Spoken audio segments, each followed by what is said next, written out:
Good afternoon, everybody, and welcome back to Exploring Attractions. My name is Scott. We're back here at Disneyland. We're going to have ourselves a great day. Check out some park updates because the former Tarzan Treehouse is going through a lot of renovations. Check on all the updated ride refurbishments. And overall, I think today we're going to ride some rides because it's been a while since one of our Disneyland vlogs where we actually go and ride a bunch of rides. So I think that's what I want to do today and just kind of enjoy the day here. So come along with us. Let's go ride some rides and check out some park updates here as a Disneyland Resort. Trotting our way over to the downtown Disney district. Gonna head into the World of Disney to kick things off. See if there's any new merch for this week. They have definitely restocked the Main Street Electrical Parade collection a whole bunch because last time we were at Disneyland, they didn't have, I think all they had was the wishable packs. Now, of course, they have the dog spirit jersey, tons of ears, the regular spirit jersey, the backpack, the lounge fly. In Florida, they had like an abundance of ears and whatnot, which I was quite confused about, and I talked about that in our vlog. But, you know, now here they have them. So, I guess they just got a new shipment, and the demand isn't as high because there's plenty here. So you don't have to worry about missing out on these. Now, you know, the Mickey Mouse Main Attraction collection line has been coming out month after month. There is a new line that just dropped, which I think is based around Alice in Wonderland. I don't see any displays in here in the World of Disney, but I do know that they have a whole bunch in the Emporium. That's typically where they put that collection at. So once we hop over to Disneyland, we'll see if we can get a look at the new monthly collection, which, like I said, I think it's based around Alice in Wonderland or Mad Tea Party. One collection that they recently came out with that's newer, not brand new, but is a Stitch collection. It's like a tiki collection. It's so cute. It is extremely cute. We haven't seen this one a part of the collection yet. It says Ohana means family, and it's a dog t-shirt for how much, Savannah? $25. That's actually really affordable. And then, of course, you have the Stitch costume right here. How much is that one? 40. 40? Okay. Well, obviously the Stitch costume is going to be a little bit more expensive if you want your dog to look like Stitch. That is very cute, though. I like that one a lot. And like I said, you're going to buy it for our dog. Why? Because you like Stitch, and she is your Stitch. Wow, thanks. That was a real cute joke. But I don't know. It's a little bit hot. But the thing is that does it feel lightweight? Like it won't get a dog hot? Definitely, it feels a little thick. A little thick. A little bit thick. So for a summer collection, feels like a winter. Like an indoor dog. But we live in California where it's kind of breezy outside sometimes. So I feel like that's perfect. For, what you said, 25, right?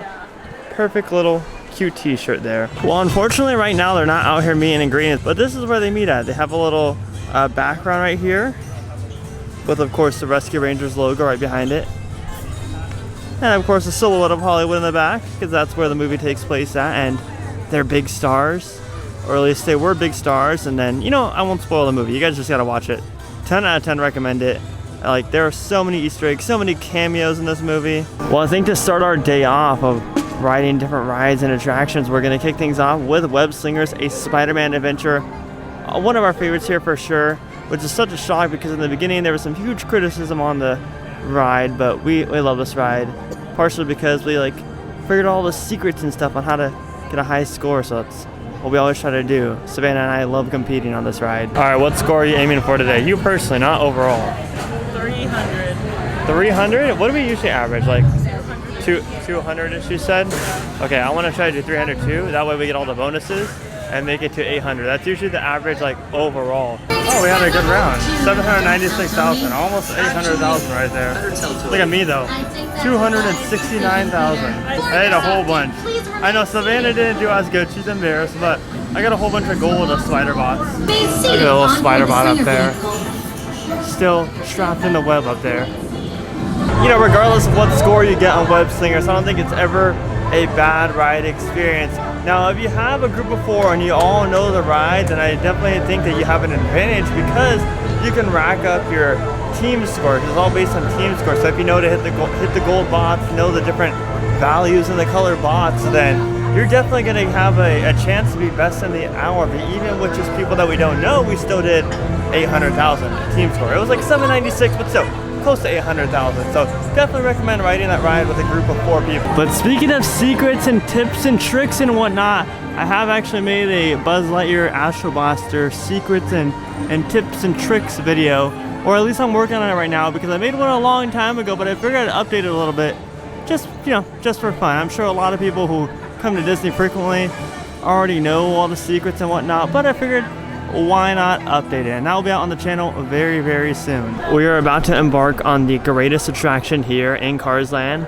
and you may be thinking to yourself, Radiator Springs Racers? No, Luigi's Rollickin' Roadsters. Is that how you say it? Rollickin' Roadsters, right? I think that's it. Rollickin' Roadsters.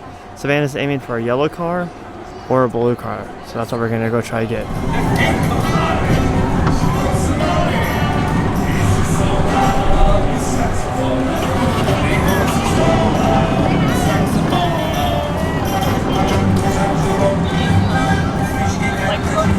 Lots of work going on outside here of Little Mermaid, not on the actual attraction, but just on the outside of the attraction. Just some general touch-ups, some general refurbishment, but it does look kind of weird because it looks like the ride's not open until you get to the actual entrance over here, where you can see the line starting to wrap around the construction walls. Not too sure when those walls will come down, but they do stretch all the way to like almost Scoopy's Sky School, right by Corndog Castle. They also have a little box here with construction walls right outside the entrance to the right of it. Like I said, probably just some general touch-ups, but no idea as to when all the walls will come down and how it will look afterwards. We just took a quick spin on the Grizzly River Run, and you can definitely tell it's in summer version right now as we approach the beginning of June because they have all the sprinklers on. The jets are turned up all the way, if that is the thing. But yeah, everything, you definitely get wet on this ride a lot more than you would riding it in the winter time, which is awesome because it felt nice to get a little bit wet on this kind of hot summer day. Not really, it's like 80 degrees outside, but you know, still one of the best themed rapids rides in all the theme parks that we've ever been to for sure. We made our way into the Grand Californian lobby, checking out this galactic creation out here, the Millennium Falcon. But we're gonna head on over to the Paradise Pier Hotel and see if there's any renovation progress or, you know, started for the new retheme of the Pixar Hotel. So this sightline will be a lot different too. It'll still have the same shape and everything, but we won't see those waves on top. We won't see the sun. We'll see Pixar balls all over the place. Which is a new, modernized kind of look. And the way that the concept art makes it feel, it makes it look like it's like a hint of blue for the entire building, and not this kind of beige color look. This will also read the Art of Pixar Hotel very soon. I wonder when this whole renovation will be complete. And my guess is, in the announcement video that I did, was maybe summertime next year. But it's definitely going to shake things up. And all this valet section will also be different. The concept art that they gave us was like the first room on the inside and then the first kind of valet area. But it's long overdue. This hotel needs a refurb, and maybe we'll just open up the door to potentially an expansion to the Disneyland Hotel, even though they are currently constructing a new DVC tower, so it'd be kind of pointless.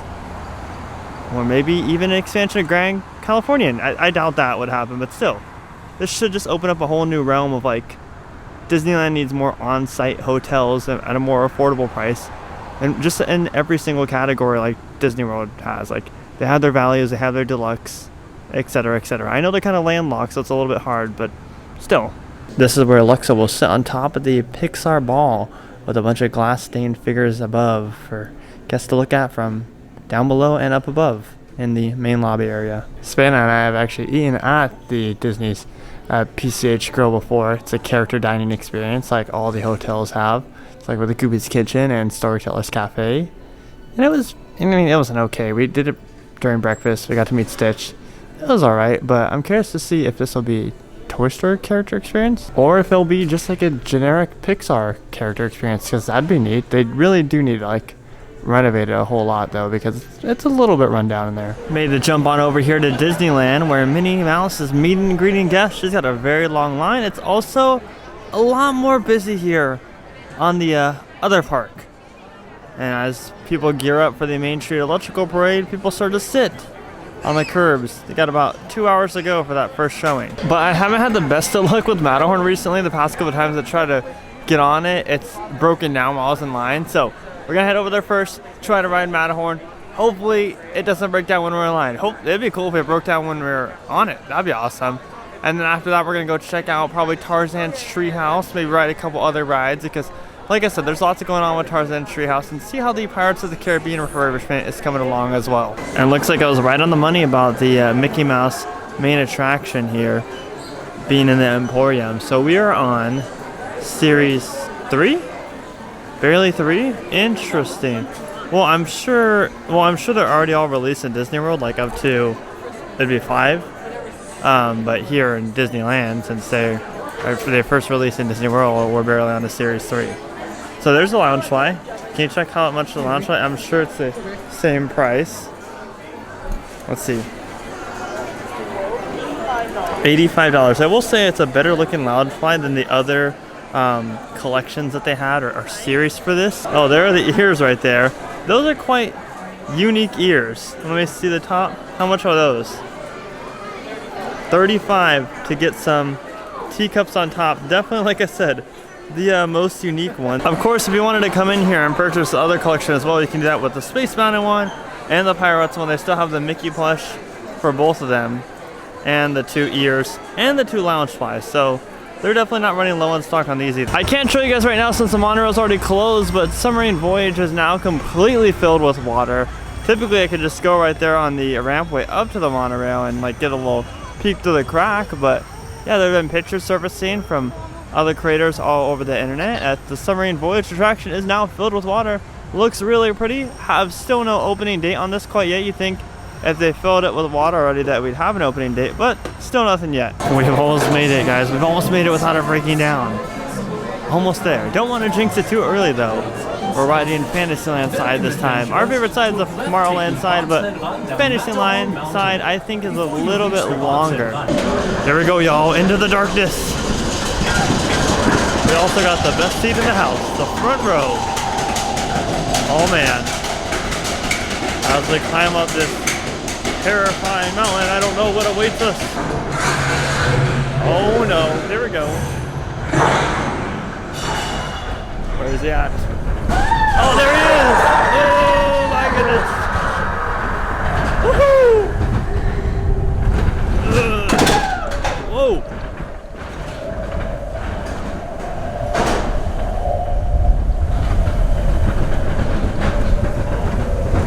Such a nice, tame ride. Until we hit something like that. Matterhorn will forever be my favorite attraction at Disney that I've ever been on. I mean, dinosaurs are a close second, and I want to say my favorite. I don't mean the best, but definitely one of my top favorites. Savannah and I just got like the perfect run on Buzz Lightyear right now.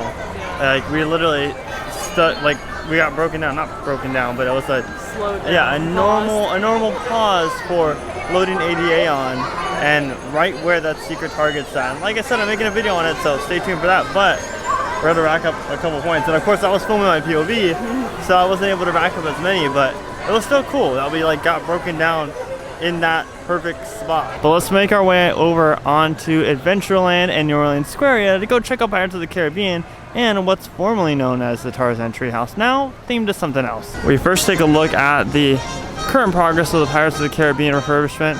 Still no visible progress outside because it's all like interior on ride work that they're doing, but we did get an opening date for this. It's going to be reopening at the end of June or early July. I can't remember the exact date, but same with the area up above. You can't really see much. I'm just really excited to hop back on Pirates of the Caribbean here in the coming weeks or so, very, very soon. Last time we were here, we saw that the only remnants of this little entrance right here for Tarzan's Treehouse was the sign that was covered in scrim. Now there's nothing at all. Like the stairwell is completely gone. It's just a construction fence, and then of course right behind it is obviously the rest of the treehouse. Now that very obviously confirms the obvious, and that's the fact that they're doing that to clear this congested area. We all know, if you're a Disneyland local, that Adventureland is one of the most congested areas here on property, so they're definitely going to clear a lot of crowding in this area by removing that stairwell. Once those fences come down, I think those fences will come down before the re-theme is complete. But as far as the rest of the treehouse goes, we can't really see any visible stuff other than working on it very, very fast. But we can't see anything that would give us a nod as to what they're re-theming it to. But I don't know, guys. What do you think this is going to be? Do you think that they're going to invest some big name IP, I don't know, Encanto into this, or maybe even the Jungle Book into just a retheme of a treehouse? Or do you think it's just going to be like a generic theme for Adventureland? Let me know down in the comment section some of your guys' ideas, or what you've heard going around the rumor mill, because I'm really curious to see what you guys have heard about or think yourself. But yeah, as far as pirates go, they even have construction walls up here where the extended queue typically goes, in that kind of corridor over there, so you can't really see nothing at all. One last look at how the massive treehouse looks underneath construction right now. Like I said, plenty of work going on, plenty of lights on in there, and I can see visible teams working on it. Not right now, but as we passed by earlier on this morning and on past visits, we see construction workers working in there actively. So very, very soon, I hope we hear something about this, but I don't think it'll be too soon. I'd say by the end of summer is probably when we'll finally get to experience whatever this new retheme is going to be. But they are taking their time on it, so let's hope for the best here. But now comes some of the most difficult task of the day, and that's getting out during the Main Street Electrical Parade and beating the crowd to the Toy Story lot. That does it for us today here at the Disneyland Resort. We were able to make it out in amazing time because they had those back sections open. Usually they don't have the one open on the right side of Main Street, it's typically only the left side. So God bless them for having the right side open. But yeah, everybody, you had a great day today. Hope you guys enjoyed the video. Hope you guys enjoyed this different kind of unique style of just having fun. Like that's what we do on vacation when we like go to Florida and stuff. So I figured I'd try it out here at our local park in Disneyland. Anyways, everybody, my name is Scott. You've been watching Exploring Attractions. Positivity is key, and most importantly, remember to keep exploring. Peace out, everybody.